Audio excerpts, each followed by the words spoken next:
어머님, 이번 추석에는 제가 전부 준비할게요. 편히 쉬세요. 며느리 서윤아의 목소리는 언제나 공손했습니다. 72세의 나 최명희는 며느리의 그런 모습이 고마우면서도 어딘가 석연치 않았습니다. 함께 살았지만 그녀의 진심을 본 적이 없었습니다. 남편 박철수는 5년 전 세상을 떠났습니다. 대기업 임원 출신으로 명예퇴직금과 퇴직연금, 그리고 강남의 아파트 2채를 남겼습니다. 시가로 따지면 25억은 좋게 되었습니다. 유언장에는 아내에게 전부라고 명확히 적혀 있었습니다. 아들 박준호는 40대 중반의 변호사였습니다. 똑똑하고 성실했지만 어느 순간부터 나보다 아내 유나의 말을 더 따르기 시작했습니다. 특히 돈 이야기가 나올 때면 그랬습니다.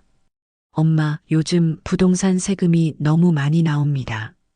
아파트 한 채만 제 명의로 넘기시면 절세할 수 있습니다. 엄마 혼자 관리하시기 힘드시지 않습니까? 저희가 도와드리겠습니다. 처음에는 효심인 줄 알았습니다. 하지만 점점 압박이 심해졌습니다. 한 달에 한 번씩은 꼭 재산 이야기가 나왔습니다. 그나마 위로가 되는 건 손녀 지우였습니다. 13살 중학생인 지우는 유튜버를 꿈꾸며 항상 핸드폰으로 영상을 찍어댔습니다. 할머니, 오늘 할머니 요리하는 거 찍어도 돼요? 그래, 우리 지우 마음대로 해라. 지우만큼은 순수했습니다. 돈 이야기는 꺼내지도 않았고 그저 할머니와 함께 있는 시간을 좋아했습니다. 추석을 일주일 앞둔 어느 날 유나가 특이한 제안을 했습니다. 어머님, 올해는 시댁 성묘만이 아니라 어머님 친정 산소에도 들렀으면 합니다. 제가 따로 음식 준비하겠습니다. 깜짝 놀랐습니다. 이제껏 단 한 번도 내 부모님 산소에 가자고 한 적이 없었는데 말입니다. 남편 살아생전에는 시간 낭비라며 거절당하기 일쑤였습니다. 정말 그래도 되겠니? 당연하죠. 외조 부모님께도 인사드려야죠. 그날 밤 나는 오랜만에 편안한 마음으로 잠들었습니다. 가족이 변한 것 같았습니다. 나이가 들면서 마음이 부드러워진 걸까요? 하지만 그날 밤 나는 몰랐습니다. 거실에서 벌어지고 있던 대화를요. 여보, 내일 그 서류 준비해놔요. 산소에서 분위기 잡고 얘기하면 어머니가 도장 찍으실 거예요. 알았어. 이번이 마지막 기회야. 실패하면 우리 끝이야.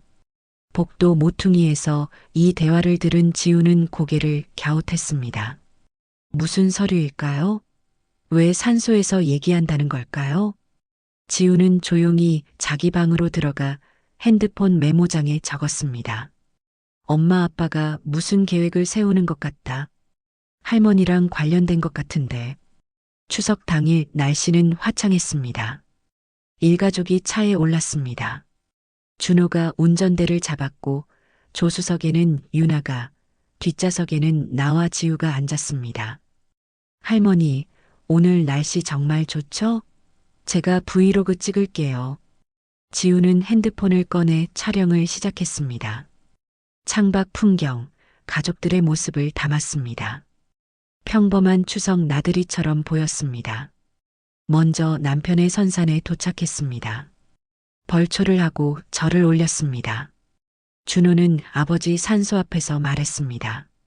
아버지, 아들 준호입니다. 가족 모두 건강하고 오늘 큰 결정을 하게 될 것 같습니다. 지켜봐 주십시오. 큰 결정이라는 말이 묘하게 걸렸습니다. 무슨 결정을 말하는 걸까요? 점심을 먹고 내 부모님 산소로 향했습니다. 경기도 외곽의 조용한 산자락이었습니다. 20년 만에 온 길이었습니다. 아버지, 어머니, 딸 명이 왔습니다. 무릎을 꿇고 절을 올렸습니다. 눈물이 났습니다. 남편 눈치 때문에 오지 못했던 세월이 원망스러웠습니다. 유나도 정중하게 절을 했고 준호와 지우도 차례로 인사를 드렸습니다. 가족이 함께 부모님께 인사드리는 모습에 가슴이 뭉클했습니다. 성묘를 마치고 산소 앞에 둘러앉았을 때였습니다. 준호가 가방에서 서류 봉투를 꺼냈습니다. 엄마, 할 얘기가 있습니다. 심장이 철렁했습니다. 분위기가 싸늘하게 변했습니다. 엄마가 가지고 계신 아파트 2채 말입니다. 상속세가 엄청나게 나올 겁니다. 미리 증여하시면 절세할 수 있습니다. 준호야, 갑자기 무슨... 엄마, 우리가 효도하고 싶어서 그럽니다. 나중에 세금으로 반 이상 나가면 어떡합니까? 유나가 거들었습니다. 어머님, 어차피 나중에 저희한테 오는 거잖습니까? 미리 정리하시는 게 좋습니다. 세무사도 다 알아봤습니다. 서류를 펼쳤습니다. 증여 계약서였습니다. 아파트 2채 모두 준호 명의로 넘기는 내용이었습니다. 지금 도장만 찍으시면 됩니다. 손이 떨렸습니다. 부모님 산소 앞에서, 그것도 성묘를 마친 직후에 이런 말을 한다는 게 믿기지 않았습니다. 안 돼. 준호의 얼굴이 굳었습니다. 엄마, 왜 그러세요? 우리가 잘못 관리할까봐 그러십니까? 아니야. 그게 아니라. 그럼 세금으로 10억 넘게 나가도 괜찮으시다는 겁니까? 목소리가 점점 커졌습니다. 유나도 표정이 변했습니다. 어머님, 저희가 얼마나 효도했는데요. 이것도 못 믿으시는 거예요? 유나야, 이건 그런 문제가 아니야. 목소리가 높아졌습니다. 산새들이 날아올랐습니다. 처음부터 이게 목적이었구나. 내 부모님 산소에 온 것도 다 이것 때문이었어. 준호가 벌떡 일어났습니다. 엄마, 지금 뭐라고 하셨습니까? 사실이잖니. 20년 동안 한 번도 안 오더니 갑자기 오자고 한 이유가 이거였잖아. 유나가 내 팔을 잡았습니다. 어머님, 진정하세요. 팔을 뿌리쳤습니다. 나 절대 도장 안 찍어. 그 순간이었습니다. 유나의 얼굴이 일그러졌습니다. 이 고집불통 할멈이, 그리고 유나의 손이 내 어깨를 밀었습니다. 순식간이었습니다. 몸의 중심이 흔들렸습니다. 산비탈 경사면에서 균형을 잃었습니다. 어머니, 준호의 목소리가 들렸지만 이미 몸은 비탈을 굴러내려가고 있었습니다. 돌부리에 부딪혔습니다. 나뭇가지가 얼굴을 핥히고 지나갔습니다. 온몸이 욱신거렸습니다. 5미터쯤 굴러내려가 나무에 부딪혀 멈췄습니다. 다리에서 극심한 통증이 느껴졌습니다. 움직일 수가 없었습니다. 하늘을 올려다봤습니다. 유나와 준호가 위에서 내려다보고 있었습니다. 그런데 그들의 표정이 이상했습니다. 놀란 것 같기도 하고 아닌 것 같기도 했습니다. 여보, 됐어요? 유나의 목소리였습니다. 됐어. 이제 병원 가면 겁먹어서 도장 찍을 거야. 준호의 대답이었습니다. 그 순간 모든 것이 이해되었습니다. 계획된 것이었습니다. 처음부터 나를 다치게 할 생각이었던 겁니다. 할머니, 지우의 비명이 들렸습니다. 손녀가 비탈을 내려오고 있었습니다. 지우야, 오지 마. 위험해. 하지만 지우는 멈추지 않았습니다. 손에는 핸드폰을 꼭 쥐고 있었습니다. 나중에 알았습니다. 지우는 모든 걸 녹화하고 있었습니다. 준호가 119에 전화를 걸었습니다. 네, 저희 어머니가 산에서 미끄러지셨습니다. 빨리 와주세요. 미끄러졌다고 했습니다. 밀렸다는 말은 하지 않았습니다. 구급차가 도착하기 전 유나가 내려왔습니다. 어머님, 괜찮으세요? 제가 실수로. 정말 죄송합니다. 그 목소리는 다시 공손했습니다. 실수가 아니잖아. 어머님, 무슨 말씀을. 제가 어머님을 일부러 밀다니요. 충격 때문에 기억이 혼란스러우신 겁니다. 구급대원이 도착했습니다. 들것에 실려 올라갔습니다. 구급차 안에서 의식이 흐릿해졌습니다. 통증 때문인지 배신감 때문인지 알 수 없었습니다. 병원에 도착했을 때는 이미 해가 지고 있었습니다. 왼쪽 대퇴골 골절입니다. 수술이 필요합니다. 그리고 늑골에도 금이 갔습니다. 의사의 설명을 듣는 준호의 표정은 무표정했습니다. 선생님, 혹시 낙상 외에 다른 외상은 없습니까? 글쎄요. 어깨 부위에 압박 흔적이 있긴 한데 정확히는 모르겠습니다. 아, 그건 제가 어머니 부축하려다 그런 겁니다. 준호는 태연하게 거짓말을 했습니다. 수술은 4시간이 걸렸습니다. 마취에서 깨어났을 때는 밤이었습니다. 병실에는 아무도 없었습니다. 가족은 집에 갔다고 했습니다. 간호사가 물을 따라줬습니다. 보호자분들은 환자분 걱정 많이 하시던데요. 특히 며느님이 많이 우셨어요. 눈물까지 흘렸다니 그 연기력이 소름 돋았습니다. 혼자 누워 천장을 바라봤습니다. 이제 어떻게 하지? 그때 병실 문이 살짝 열렸습니다. 지우였습니다. 할머니, 깨어나셨어요? 지우야, 너 집에 안 갔니? 할머니 걱정돼서요. 그리고 할머니한테 보여드릴 게 있어요. 지우는 핸드폰을 꺼냈습니다. 할머니, 이거 제가 다 찍었어요. 화면을 켰습니다. 영상이 재생되었습니다. 산소 앞에서 준호가 서류를 꺼내는 장면, 내가 거부하는 장면, 그리고 유나가 나를 미는 장면이 선명하게 담겨 있었습니다. 이 고집불통 할멈이 유나의 목소리까지 또렷했습니다. 그리고 내가 굴러떨어진 후 위에서 나누는 대화까지 모든 증거가 있었습니다. 눈물이 흘렀습니다. 이번에는 분노의 눈물이었습니다. 할머니, 이거 경찰에 신고해야 되는 거 아니에요? 13살 손녀가 물었습니다. 나는 지우의 손을 꼭 잡았습니다. 지우야, 이 영상 할머니한테 보내줄 수 있니? 네, 할머니. 핸드폰으로 영상을 받았습니다. 그날 밤 나는 결심했습니다. 더 이상 당하고만 살지 않겠다고. 그들이 원했던 것은 내 재산이었습니다. 좋습니다. 그럼 그 재산으로 복수하겠습니다. 다음 날 아침 유나가 과일 바구니를 들고 병실에 들어왔습니다. 어머님 어떠세요? 많이 아프시죠? 완벽한 효부의 모습이었습니다. 어제 나를 밀었던 그 사람이 맞나 싶었습니다. 유나야. 네, 어머님. 말씀하세요. 너 어제 일부러 날 민 거 맞지? 유나의 표정이 순간 굳었습니다. 하지만 금세 억울한 표정을 지었습니다.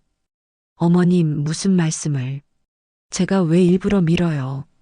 제가 부축하려다가 실수로 그런 겁니다. 실수가 아니야. 나한테 고집불통 할멈이라고 했잖아. 어머님이 잘못 들으신 겁니다. 충격 때문에 기억이 왜곡되신 거예요.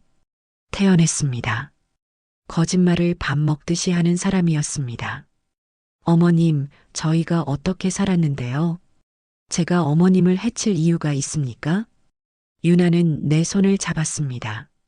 그 손이 소름 끼칠 정도로 차가웠습니다. 그나저나 어머님, 그 서류 말인데요. 역시 본색이 나왔습니다. 지금 다리도 다치셨고 하니까 저희가 재산 관리 도와드리는 게 좋을 것 같아요.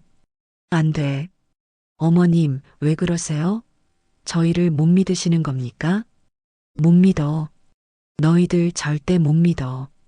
유나의 얼굴이 일그러졌습니다. 어머님, 그럼 누구한테 주시려고요? 어차피 자식은 저희밖에 없잖습니까? 그건 내가 알아서 할 일이야. 에이, 어머님도 참. 유나가 과일 바구니를 탁자에 내려놓았습니다. 부딪히는 소리가 유난히 컸습니다. 저는 갑니다. 병원비는 저희가 낼 테니 푹 쉬세요. 문이 쾅 닫혔습니다. 혼자 남은 병실에서 나는 핸드폰을 꺼냈습니다. 변호사를 찾아야 했습니다. 그리고 철저히 준비해야 했습니다. 검색창에 가정폭력 전문 변호사를 입력했습니다. 여러 법무법인이 나왔습니다. 그중 한 곳의 리뷰가 눈에 띄었습니다. 가족에게 당한 억울함을 풀어주셨습니다.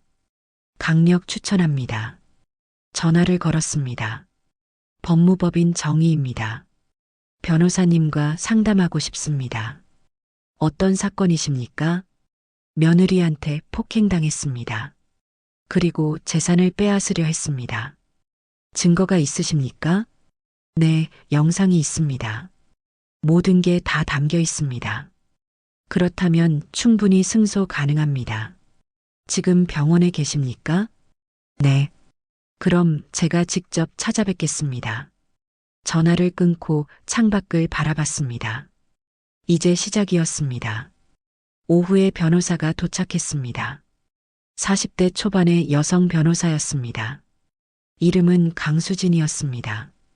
최명희님 맞으시죠? 저는 강수진 변호사입니다. 와주셔서 감사합니다. 수진 변호사는 의자에 앉아 노트북을 꺼냈습니다. 자세한 상황을 말씀해 주세요. 처음부터 끝까지 설명했습니다. 아들 내외의 결혼 생활, 추석날 산소에서 있었던 일, 유나가 나를 밀었던 순간까지. 영상 좀 보여주시겠습니까? 핸드폰을 건넸습니다. 수진 변호사는 영상을 꼼꼼히 확인했습니다. 표정이 점점 굳어졌습니다. 이 정도면 폭행죄는 확실합니다. 그리고 재산 강취 미수로도 고소 가능합니다. 정말입니까? 네. 명백한 증거가 있으니까요.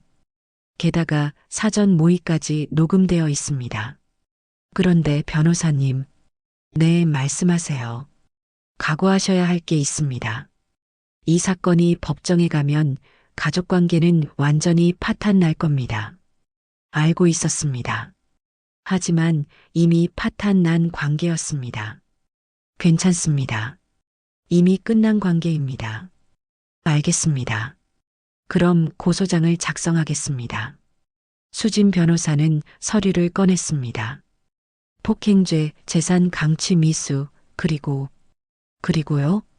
노인 학대죄도 추가하겠습니다. 가족관계를 이용한 경제적 학대에 해당합니다. 서명을 했습니다. 떨리는 손이었지만 결심은 확고했습니다. 수진 변호사가 나간 후 나는 깊이 생각했습니다. 고소만으로는 부족했습니다. 재산도 지켜야 했습니다. 그리고 완벽한 복수를 준비해야 했습니다. 저녁 무렵 지우가 다시 병실에 왔습니다. 할머니, 엄마가 자꾸 영상 지우래요. 지우야, 절대 지우면 안 된다. 알아요. 할머니.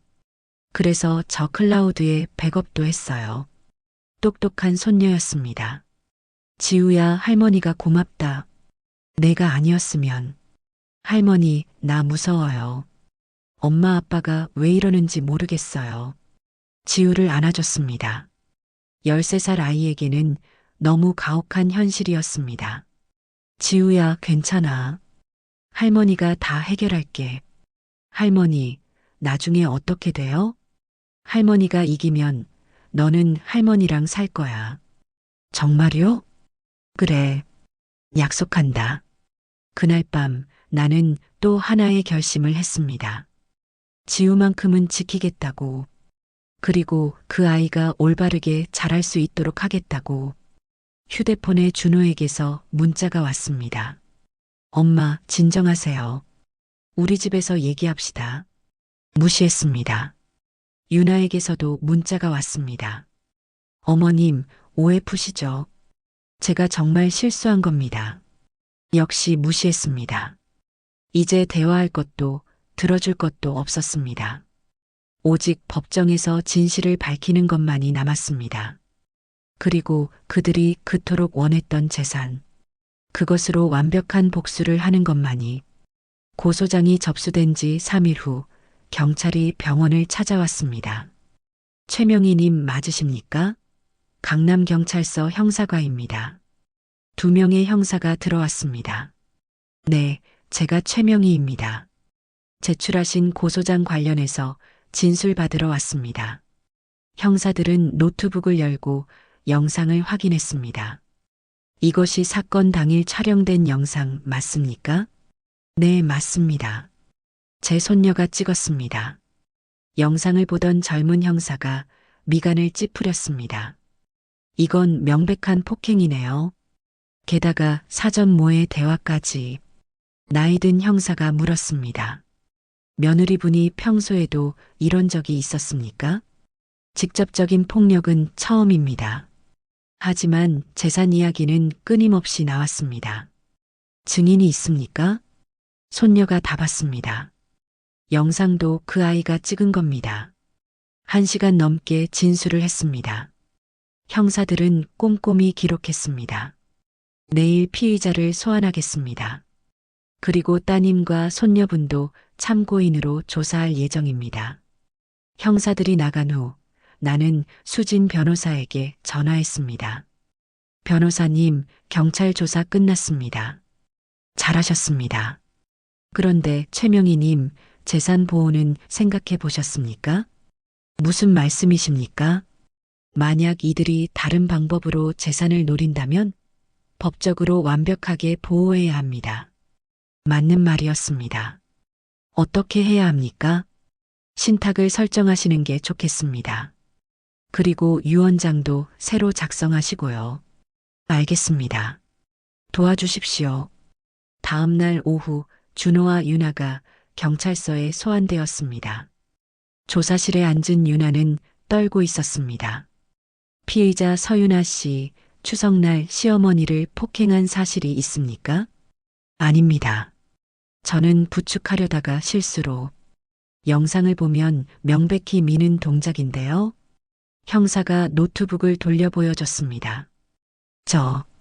저건 각도 때문에 그렇게 보이는 겁니다.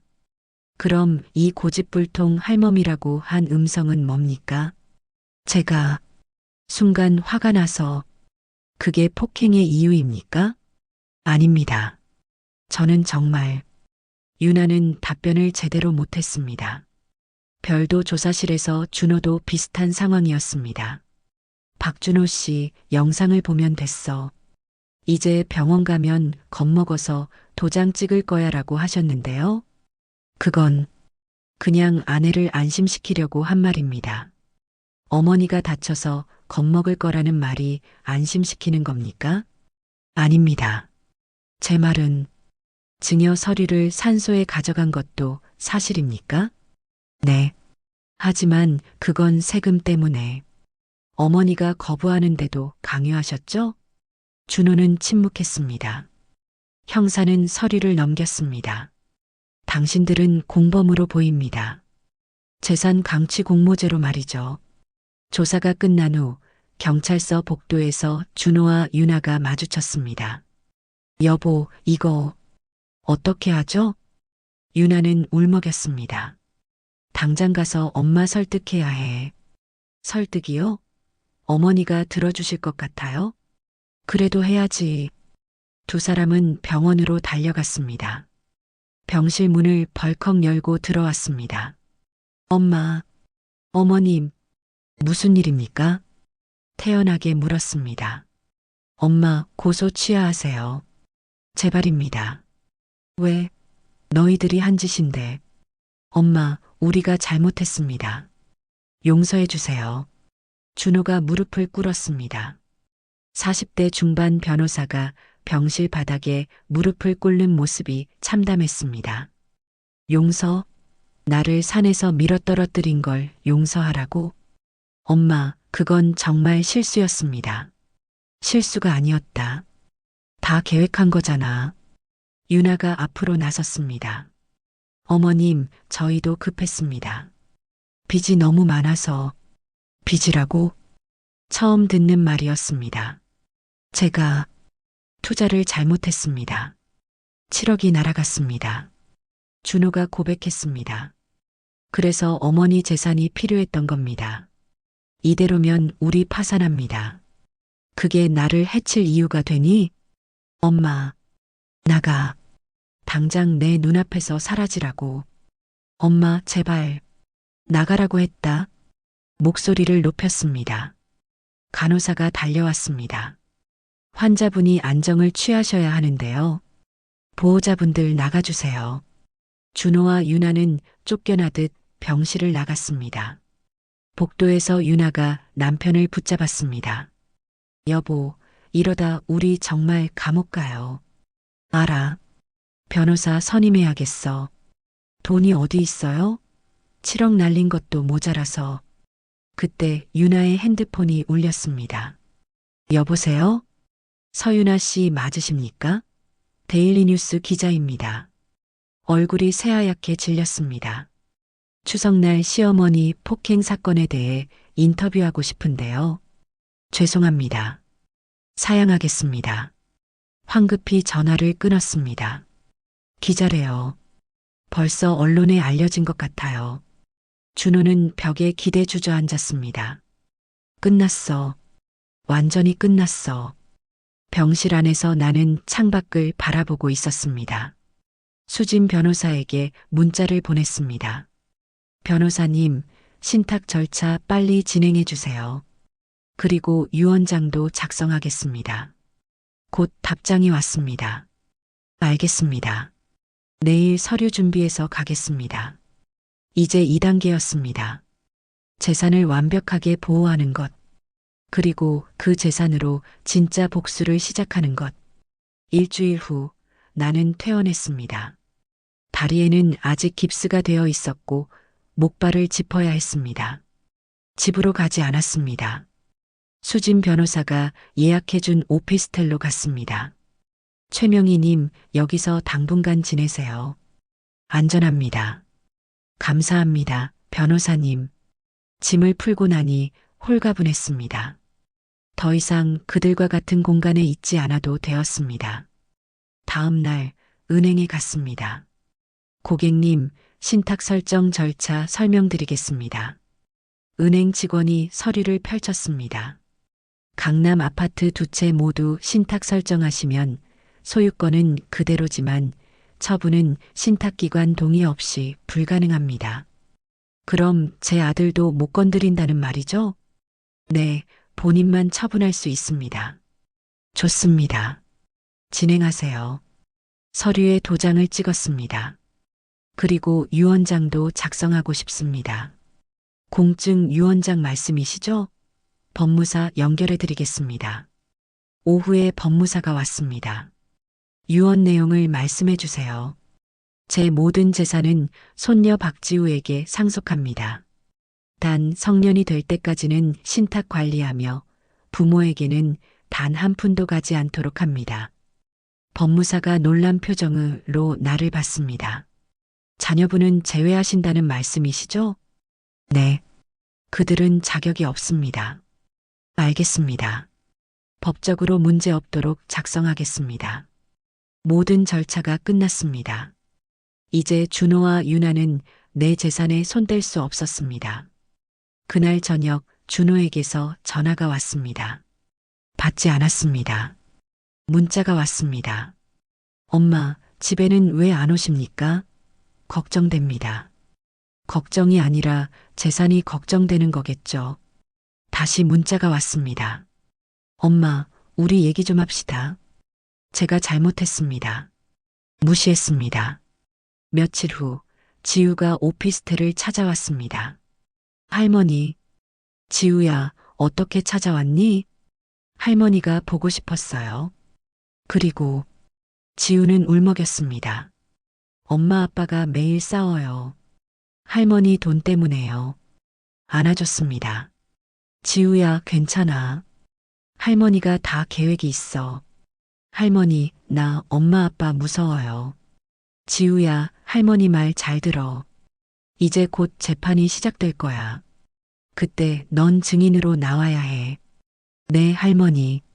제가 본 거 다 말할게요. 그래. 용감한 우리 지우. 지우를 보내고 나서 나는 다음 계획을 세웠습니다. 재판에서 이기는 것만으로는 부족했습니다. 진짜 복수는 따로 있었습니다. 수진 변호사를 불렀습니다. 변호사님, 제가 재산을 처분하려고 합니다. 처분이요? 아파트를 파신다는 말씀입니까? 네. 두 채 모두 팔겠습니다. 하지만 그건 최명희님의 노후 자산인데요. 괜찮습니다. 제 계획이 있습니다. 어떤 계획이신데요? 나는 수진 변호사에게 내 구상을 설명했습니다. 변호사의 눈이 점점 커졌습니다. 정말 그렇게 하시겠습니까? 네. 그들이 그토록 원했던 재산 단 한 푼도 못 가져가게 하겠습니다. 대단하십니다. 부동산 중개인을 불렀습니다. 사장님, 두 아파트 모두 금매로 내놓겠습니다. 금매요? 시세보다 낮춰서 파신다는 말씀이신가요? 아닙니다. 정상가로 팔되 빨리 처리해 주세요. 알겠습니다. 강남 아파트는 금방 팔렸습니다. 일주일 만에 계약이 성사되었습니다. 한 채에 13억, 다른 한 채에 12억. 총 25억이 내 통장에 들어왔습니다. 그날 저녁 준호가 오피스텔 앞에 나타났습니다. 초인종을 누르지는 않고 복도에서 기다리고 있었습니다. 문을 열고 나갔습니다. 무슨 일이니? 엄마, 아파트 파셨다면서요? 어떻게 알았어? 등기 변동 알림이 왔어요. 엄마, 그 돈 어디 있습니까? 네가 알 필요 없다. 엄마, 그건 우리 가족 재산입니다. 아버지가 평생 모은 거라고요. 아버지는 나한테 주셨어. 유언장에 명확히 적혀 있단다. 그래도 아들인 나한테는 줘야지요. 준호가 소리쳤습니다. 왜? 나를 산에서 밀어 떨어뜨린 사람들한테? 엄마, 그건 돌아가 너한테 줄 돈은 없다. 엄마, 문을 닫으려는데 준호가 발로 막았습니다. 엄마, 그 돈 내놔요. 안 그러면 뭐, 또 나를 밀치려고? 준호는 말문이 막혔습니다. 경찰 부른다. 3초 안에 안 나가면. 준호는 이를 갈며 돌아섰습니다. 엄마, 진짜 후회하게 될 거예요. 그 뒷모습을 보며 나는 미소 지었습니다. 후회는 너희들이 하게 될 것이라고요. 다음 날부터 본격적으로 움직였습니다. 첫 번째로 방문한 곳은 사회복지법인이었습니다. 어르신, 무슨 일로 오셨습니까? 기부하려고 합니다. 10억을요. 직원이 깜짝 놀랐습니다. 10억이요? 네. 노인 복지에 써주세요. 특히 가정폭력 피해 노인들을 위해서요. 정말 감사합니다. 이렇게 큰 기부는 처음입니다. 서류를 작성하고 10억을 송금했습니다. 남은 돈은 15억. 두 번째로 간 곳은 노인보호센터였습니다. 센터장님, 무료 급식소를 열고 싶습니다. 무료 급식소요? 네. 혼자 사시는 어르신들을 위한 곳이요. 제가 운영비를 대겠습니다. 대단하십니다. 어느 정도 규모로 생각하십니까? 일단 3억 정도 투자하겠습니다. 장소 임대, 인테리어, 주방기구까지. 정말 감사합니다. 계약을 마쳤습니다. 남은 돈은 12억. 세 번째는 가정폭력 피해자 쉼터였습니다. 5억을 기부하겠습니다. 피해자들이 새 삶을 시작할 수 있도록요. 후원자님, 정말 감사합니다. 담당자는 눈물을 흘렸습니다. 남은 돈은 7억. 마지막으로 법무사를 찾았습니다. 7억은 손녀 지우 명의로 신탁 설정하겠습니다. 성년이 될 때까지 건드릴 수 없도록요. 알겠습니다. 부모도 접근 불가능하게 설정하시겠습니까? 네. 절대로요. 모든 절차가 끝났습니다. 25억이 모두 사라졌습니다. 준호와 유나가 손댈 수 있는 돈은 단 한 푼도 없었습니다. 그날 밤 준호에게 문자를 보냈습니다. 돈 찾지 마. 이미 다 없다.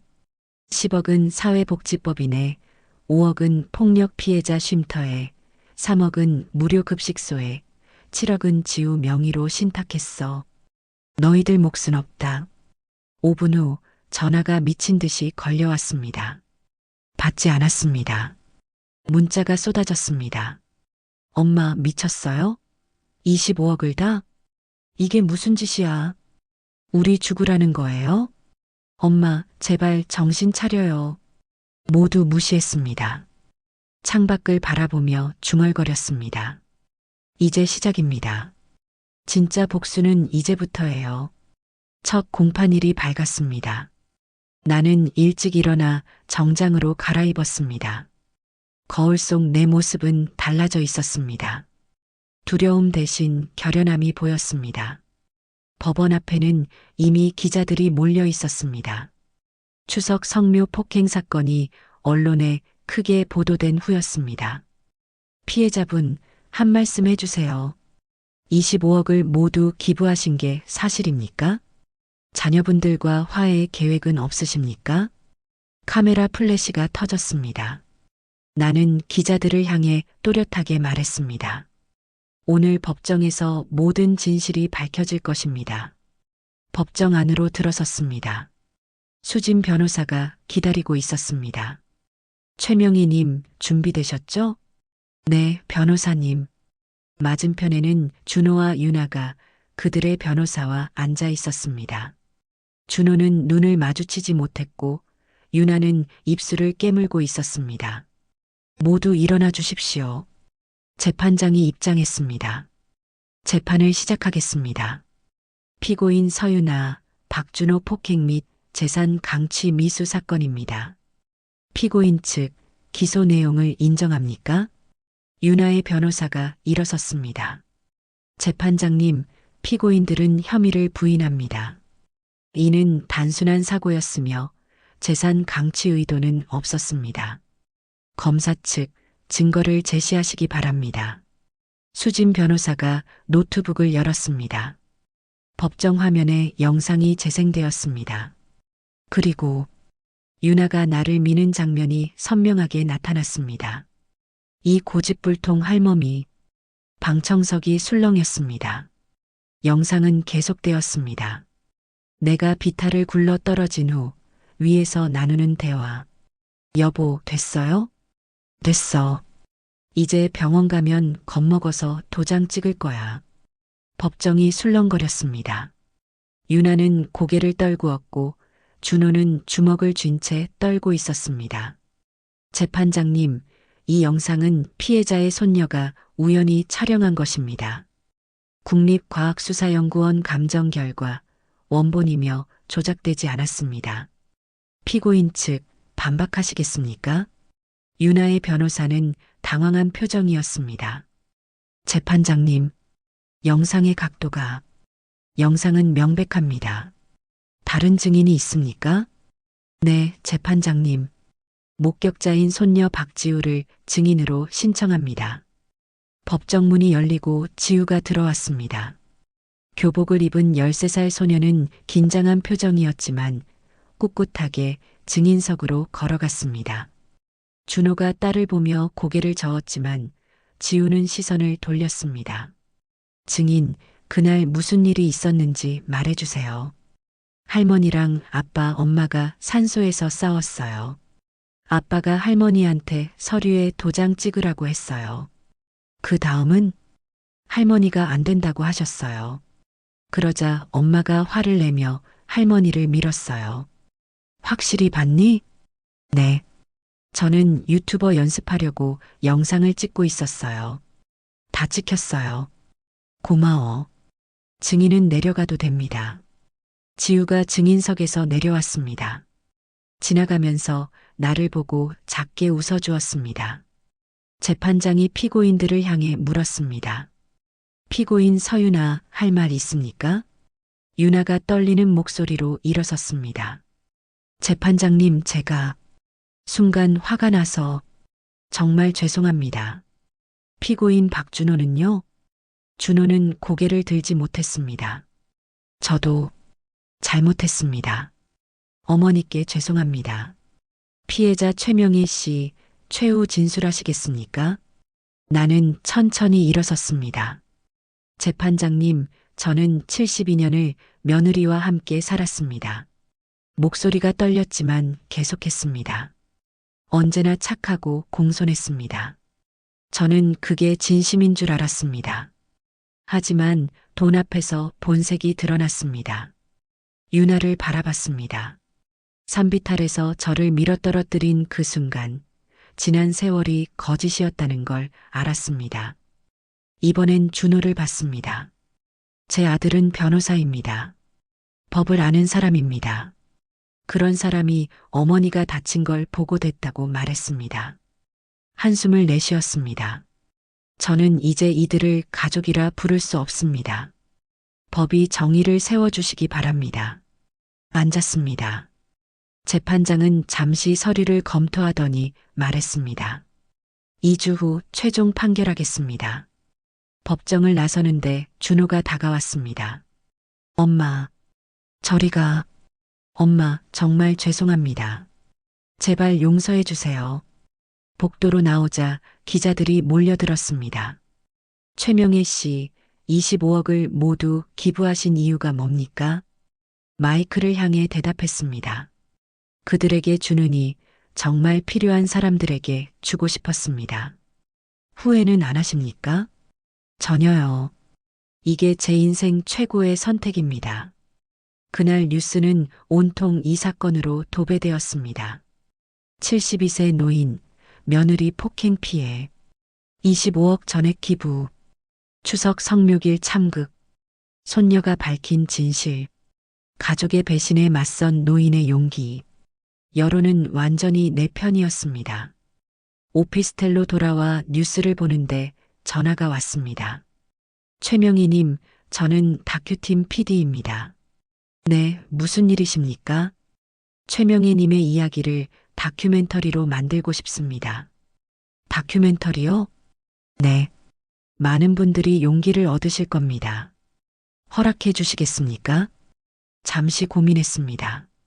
좋습니다. 제 이야기가 누군가에게 도움이 된다면요. 제시 2주 후 최종 판결일이었습니다. 법정은 방청객들로 가득했습니다. 언론의 관심이 커지면서 많은 사람들이 방청 신청을 했습니다. 재판장이 판결문을 펼쳤습니다. 피고인 서윤아는 피해자를 고의로 폭행하여 전치 8주의 상해를 입혔고 피고인 박준호는 이를 방조하고 공모했습니다. 긴장감이 감돌았습니다. 특히 가족관계를 이용한 범행으로 죄질이 매우 불량합니다. 따라서 피고인 서윤아에게 징역 1년 6개월을 선고합니다. 윤아가 비명을 삼켰습니다. 피고인 박준호에게는 징역 1년, 집행유예 2년을 선고합니다. 준호는 그 자리에 주저앉았습니다. 또한 피해자에게 치료비 및 위자료 8천만 원을 연대하여 배상하라 명합니다. 망치 소리가 울렸습니다. 이상으로 판결을 마칩니다. 윤아는 그 자리에서 울음을 터뜨렸습니다. 준호는 얼굴을 감싸쥐었습니다. 나는 조용히 법정을 나섰습니다. 밖에서 수진 변호사가 기다리고 있었습니다. 승리하셨습니다. 최명희님. 감사합니다. 변호사님. 변호사님 덕분입니다. 기자들이 또 몰려들었습니다. 판결에 만족하십니까? 네. 정의가 승리했습니다.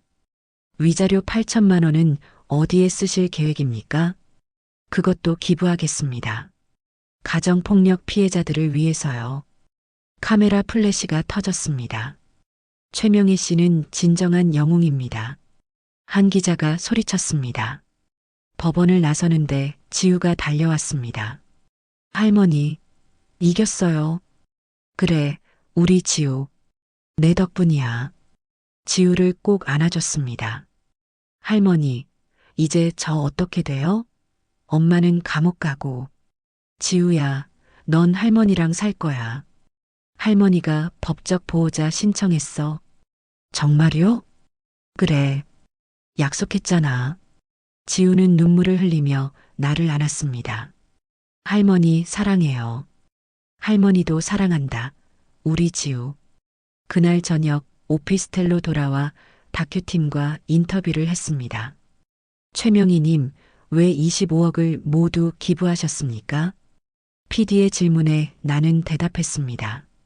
그 돈을 가족들에게 주면 또 싸울 겁니다. 누가 더 많이 가져가느냐고요. 차라리 정말 필요한 사람들에게 주는 게 낫다고 생각했습니다. 후회는 없으십니까? 전혀요. 오히려 행복합니다.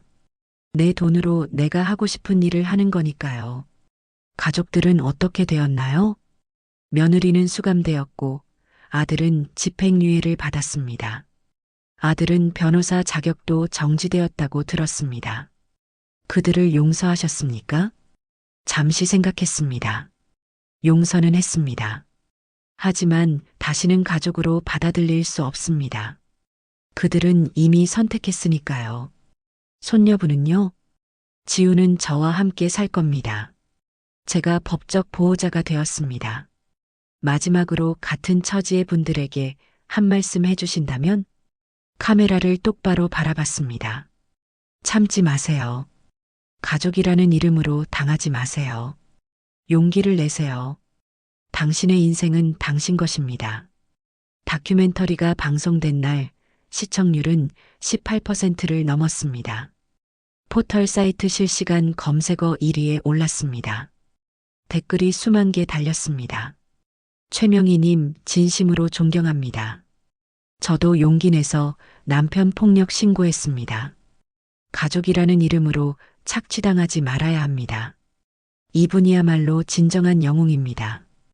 다음 날부터 일이 벌어지기 시작했습니다.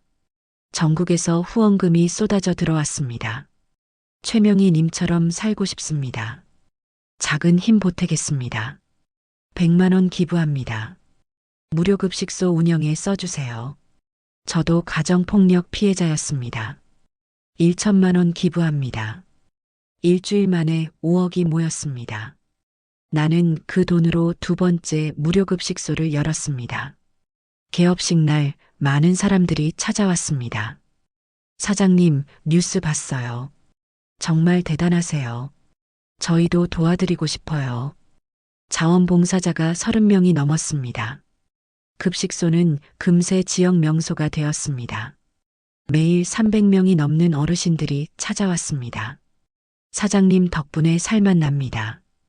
이렇게 따뜻한 밥 먹는 게 얼마만인지 어르신들의 감사 인사를 들으며 나는 보람을 느꼈습니다. 석 달 후 준호에게서 편지가 왔습니다. 엄마, 정말 죄송합니다. 제가 잘못했습니다. 변호사 자격도 정지되고 모든 것을 잃었습니다. 이제야 깨달았습니다. 제가 얼마나 큰 잘못을 했는지. 편지를 읽고 찢어버렸습니다. 이미 늦었습니다. 그리고 한 달 후 유나가 출소했습니다. 출소 후 찾아온 곳은 급식소였습니다. 어머님, 유나는 많이 변해 있었습니다. 살이 빠지고 얼굴은 초췌했습니다. 무슨 일입니까?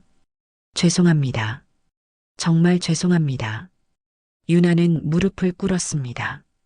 제가 잘못했습니다. 용서해 주세요. 용서는 이미 했다. 하지만 다시는 못 받아준다. 어머님, 제발. 지우라도. 지우는 내가 키운다. 너는 너의 인생을 살도록 해. 유나는 울면서 급식소를 나갔습니다. 그 뒷모습을 보며 나는 아무 감정도 느끼지 않았습니다. 이미 끝난 관계였습니다. 저녁 무렵 지우가 급식소에 들렀습니다. 할머니, 오늘 학교에서 상 받았어요. 우리 지우 대단하네. 할머니 덕분이에요. 할머니가 없었으면 저도 없었을 거예요. 지우야, 넌 할머니 자랑이야. 지우는 할머니 손을 잡았습니다. 할머니, 저 커서 변호사 될 거예요. 할머니처럼 억울한 사람들 돕는 변호사요. 눈시울이 뜨거워졌습니다. 그래, 우리 지우는 할 수 있어. 그날 밤 급식소 문을 닫고 하늘을 올려다봤습니다. 별이 유난히 밝았습니다. 여보, 당신이 남긴 재산 잘 쓰고 있어요. 욕심쟁이들한테 빼앗기지 않았어요. 바람이 불어왔습니다. 마치 남편의 대답 같았습니다. 수고했어, 여보. 잘했어. 미소가 지어졌습니다. 72년을 살면서 가장 행복한 순간이었습니다. 가족도 재산도 모두 내려놓았지만 가장 중요한 것을 얻었습니다. 나 자신과 진정한 자유를, 그리고 정말 소중한 손녀도 지킬 수 있었습니다. 다음 날 아침, 평소보다 일찍 급식소를 열었습니다. 어르신들, 오늘은 제가 특별히 좋아하는 갈비찜 준비했습니다. 와, 사장님 최고. 어르신들의 환한 웃음소리가 급식소를 가득 채웠습니다. 부엌에서 음식을 준비하며 나는 생각했습니다. 이게 바로 행복이구나. 누군가를 위해, 그리고 나를 위해 사는 이 순간이. 연기가 피어오르는 갈비찜을 보며 미소 지었습니다. 추석날 산비탈에서 굴러 떨어진 그날, 모든 것이 끝났다고 생각했습니다. 하지만 오히려 그날이 새로운 시작이었습니다. 진짜 내 인생이 시작된 날이었습니다. 오후에 한 기자가 찾아왔습니다. 최명희님, 후속 기사를 쓰려고 합니다. 지금 소감이 어떠신가요? 행복합니다. 평생 이렇게 행복했던 적이 없는 것 같습니다. 25억이 아깝지 않으세요? 고개를 저었습니다. 전혀요. 그 돈으로 매일 300명이 밥을 먹고 가정폭력 피해자들이 새 삶을 시작합니다. 이보다 값진 게 어디 있겠습니까? 마지막으로 시청자분들께 한 말씀 해주신다면? 잠시 생각하다가 말했습니다. 인생은 짧습니다. 가족이라는 이름으로, 효도라는 이름으로 자신을 희생하지 마세요. 당신의 삶은 당신 것입니다. 용기를 내세요. 늦은 나이는 없습니다. 저도 72살에 새로 시작했습니다. 기자는 감동한 표정으로 받아 적었습니다. 기자가 나간 후 지우가 학교에서 돌아왔습니다. 할머니, 지우야, 학교 어땠니? 좋았어요. 친구들이 할머니 다큐 봤대요. 할머니가 자랑스럽대요. 지우를 안아줬습니다. 지우야, 할머니가 너한테 미안해. 왜요? 부모를 빼앗아서. 아니에요, 할머니. 제게는 할머니가 있으니까요. 할머니가 제 진짜 가족이에요. 눈물이 흘렀습니다. 이번에는 행복한 눈물이었습니다. 고맙다, 지우야. 할머니도 너 때문에 살아. 그날 저녁 급식소를 정리하는데 한 할머니가 다가왔습니다. 사장님, 저도 남편한테 평생 맞고 살았어요. 근데 사장님 보고 용기 냈어요. 70살에 이혼 소송 시작했어요. 잘하셨습니다. 사장님 덕분입니다. 사장님이 없었으면 저는 죽을 때까지 참고 살았을 거예요. 할머니는 내 손을 꼭 잡았습니다. 감사합니다. 정말 감사합니다. 할머니를 보내고 혼자 앉아 창밖을 바라봤습니다. 내 이야기가 누군가의 인생을 바꾸고 있었습니다. 이것이 바로 내가 원했던 복수였습니다. 준호와 유나에게 재산을 빼앗기는 대신 그 돈으로 세상을 조금 더 따뜻하게 만드는 것. 그들은 돈을 잃었고 나는 의미를 얻었습니다. 누가 진짜 이긴 걸까요? 답은 명확했습니다. 핸드폰을 꺼내 사진첩을 열었습니다. 최근 사진들이 가득했습니다. 급식소에서 웃고 있는 어르신들, 봉사하는 사람들의 환한 얼굴, 그리고 내 옆에서 행복하게 웃고 있는 지우.